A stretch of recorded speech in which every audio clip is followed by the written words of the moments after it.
Hello friends, welcome to kitchen art. Friends, આજે આપણે બનાવીશું સુપર સોફ્ટ સ્પોન્ચી નાસ્તો. સાથે આ નાસ્તા સાથે ખાવાની મજા પડી જાય તેવું રાયતું પણ બનાવીશું વટાણાનું. અને હા, આ રેસીપી તમે બાળકોના લંચ બોક્સમાં પણ આપી શકો છો. હલકી ફૂલકી ભૂખ લાગી હોય ત્યારે પણ બનાવી શકો છો. અને શાક રોટલી ન ખાવી હોય ત્યારે પણ તમે આ રેસીપી ટ્રાય કરી શકો છો. રેસીપી સારી લાગે તો લાઈક અને શેર કરજો. મારી ચેનલ ઉપર નવા હોય અને મારી ચેનલને હજુ સબસ્ક્રાઈબ ન કરેલ હોય તો સબસ્ક્રાઈબ કરી બાજુનું બેલ બટન દબાવવાનું ભૂલશો નહીં, જેથી કરીને તમને મારા નવા વિડીયોનું નોટિફિકેશન મળતું રહે. ફ્રેન્ડ્સ, જનરલી બધાના ઘરમાં બ્રેડ વધતી હોય છે, તો આજે આપણે બ્રેડ વધેલી હોય તેમાંથી નાસ્તો બનાવવાના છે.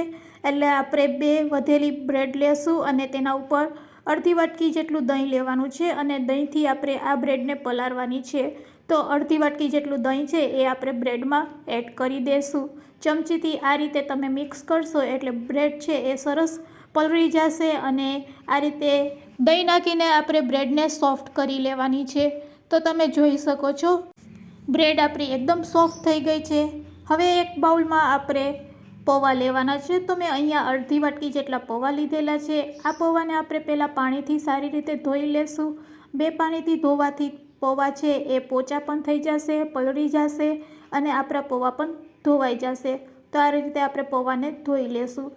હવે જો તમારા ઘરમાં રોટલી વધી હોય તો રોટલીનો પણ આપણે આ નાસ્તામાં ઉપયોગ કરશું. તો 1 નંગ રોટલી લેશું અને તેના આ રીતે ટુકડા કરી લેશું. આ રીતે ટુકડા કર્યા પછી મિક્સર જારમાં તેને ક્રશ કરી લેશું અને આ રીતે તેનો ભૂકો તૈયાર કરવાનો છે. જો તમારી પાસે રોટલી ન હોય તો તમારે 1 વાટકી જેટલા પૌવા લેવાના છે અને પૌવાને સારી રીતે ધોઈને પલાળી લેવાના છે. તો અહીંયા આપણો રોટલીનો ભૂકો છે તે પણ તૈયાર થઈ ગયો છે. બ્રેડ આપણી એકદમ સરસ પલળી ગઈ છે, સોફ્ટ થઈ ગઈ છે. બસ તેમાં આપણે રોટલીનો ભૂકો છે તે એડ કરી દઈશું. સાથે જે આપણે પૌવા પલાળીને રાખેલા છે તે પણ એડ કરવાના છે. તો ફ્રેન્ડ્સ, અહીંયા આપણે પાણી બિલકુલ એડ કરવાનું નથી, એટલે પૌવામાં પણ પાણી ન રહે તેનું ખાસ ધ્યાન રાખવાનું છે. આ રીતે પૌવા પલળી જાય, સોફ્ટ થઈ જાય એટલે તરત જ તેને મિક્સિંગ બોલમાં આપણે એડ કરી દઈશું. હવે થોડીક કોથમરી આપણે એડ કરશું. સાથે એડ કરશું ચીલી ફ્લેક્સ અડધી ચમચી. જો તમારે લીલું મરચું નાખવું હોય સમારેલું તો તે પણ અડધી ચમચી તમે એડ કરી શકો છો અને સ્કીપ પણ કરી શકો છો. હવે આદુને આપણે આ રીતે છીણીને એડ કરશું. તો આદુના નાના ટુકડાને આપણે છીણી લેશું. બસ એટલા જ ઇન્ગ્રીડિયન્ટ્સ એડ કરવાના છે. હવે આપણે સ્વાદ મુજબ મીઠું નાખી દઈશું. અહીંયા મારી પાસે ગ્રીન કલરની ચટણીનો પાવડર છે તો હું તે પણ એડ કરીશ. તમારી પાસે ન હોય તો સ્કીપ કરી શકો છો. તેની જગ્યાએ તમે પેરી પેરી મસાલા કે પછી સાંભાર મસાલો એડ કરી શકો છો.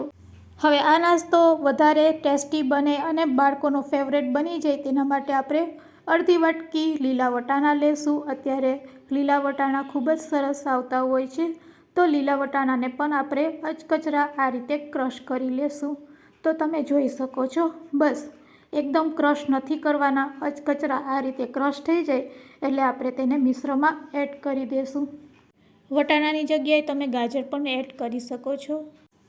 તો હાંડવો, ઢોકળા, મુઠિયાથી કંઈક આજે આપણે અલગ બનાવી રહ્યા છે. અહીંયા સારી વાત એ છે કે અહીંયા આપણે કોઈ પણ લોટનો ઉપયોગ નથી કરી રહ્યા, છતાં પણ એકદમ સોફ્ટ આ નાસ્તો તૈયાર થાય છે. તો આ નાસ્તો તમે બ્રેકફાસ્ટમાં, બાળકોના લંચ બોક્સમાં તેમજ હલકી ફૂલકી ભૂખમાં પણ બનાવી શકો છો. તેમજ શાક રોટલી ન ખાવી હોય ત્યારે પણ આ નાસ્તો બનાવી શકો છો, કારણ કે તમારું પેટ ભરાશે પણ મન નહીં. તો અહીંયા બધી વસ્તુને આપણે હાથેથી જ આ રીતે મસરીને મિક્સ કરશું. ફ્રેન્ડ્સ, આ વિડીયો તમે ક્યાંથી જોઈ રહ્યા છો તે મને કમેન્ટમાં જરૂરથી કહેજો. તો અહીંયા આપણે મિશ્ર છે તે તૈયાર કરી લીધું છે. બસ હવે આપણે તેમાંથી નાની નાની ટીકી બનાવી લેશું. અહીંયા તમે ગોળ શેપ પણ આપી શકો છો અને હું આ રીતે ટીકી બનાવું છું તે રીતે તમે નાની નાની ટીકી પણ બનાવી શકો છો. તો આ રીતે તમારે ટીકીનો શેપ આપવાનો છે. ખૂબ જ ઝડપથી બધી ટીકી છે તે તૈયાર થઈ જશે. તો તમે હવે જોઈ શકો છો મેં મીડિયમ સાઇઝની આ રીતે ટીકી તૈયાર કરેલી છે. તો આ રીતે બધા મિશ્રમાંથી મેં ટીકી રેડી કરી લીધી છે. તો ચાલો હવે આપણે ગેસ તરફ જાશું અને સ્ટીમરમાં મેં અગાઉથી પાણી ગરમ કરીને રાખી દીધું છે. તેના ઉપર આપણે પ્લેટ રાખી દઈશું. પ્લેટને તેલથી ગ્રીસ કરી લેશું અને તૈયાર કરેલા નાસ્તાને આ રીતે પ્લેટ ઉપર છૂટો આપણે ગોઠવી દઈશું અને પછી લીડથી તેને ઢાંકીને 5 થી 7 મિનિટ માટે સ્ટીમ કરીશું. અહીંયા એક પણ પ્રકારનો લોટ કે તેલ વગર આ નાસ્તો તૈયાર કરી રહ્યા છે, એટલે ઝડપથી તે બફાઈ જશે. તો 7 મિનિટમાં જ આપણો નાસ્તો છે તે તૈયાર થઈ ગયો છે. ગેસની ફ્લેમ આપણે બંધ કરી દઈશું. બફાયા પછી તે એકદમ સોફ્ટ લાગે છે. આ નાસ્તાને તમે આ રીતે અથવા તો વઘારીને એન્જોય કરી શકો છો. તો આ નાસ્તા સાથે ખાવાની મજા પડી જાય તેવું આપણે રાયતું બનાવીશું.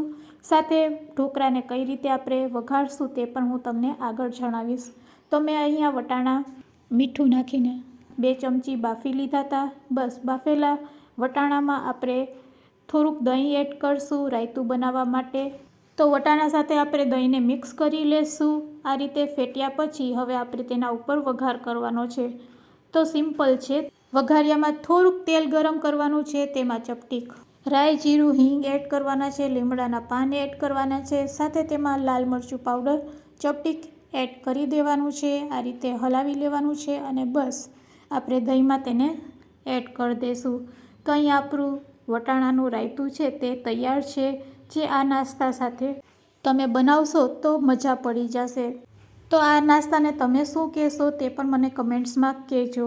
આમ તો તેલ વગર ખાઈ શકાય છે, પણ બાળકોને વઘારીને આપશું તો મજા પડી જશે. તો થોડાક તેલમાં આપણે રાઈ, જીરું અને હિંગ નાખી ઉપરથી 2 સૂકા લાલ મરચાં એડ કરી અને આ રીતે આપણે નાસ્તાને વઘારી લેશું.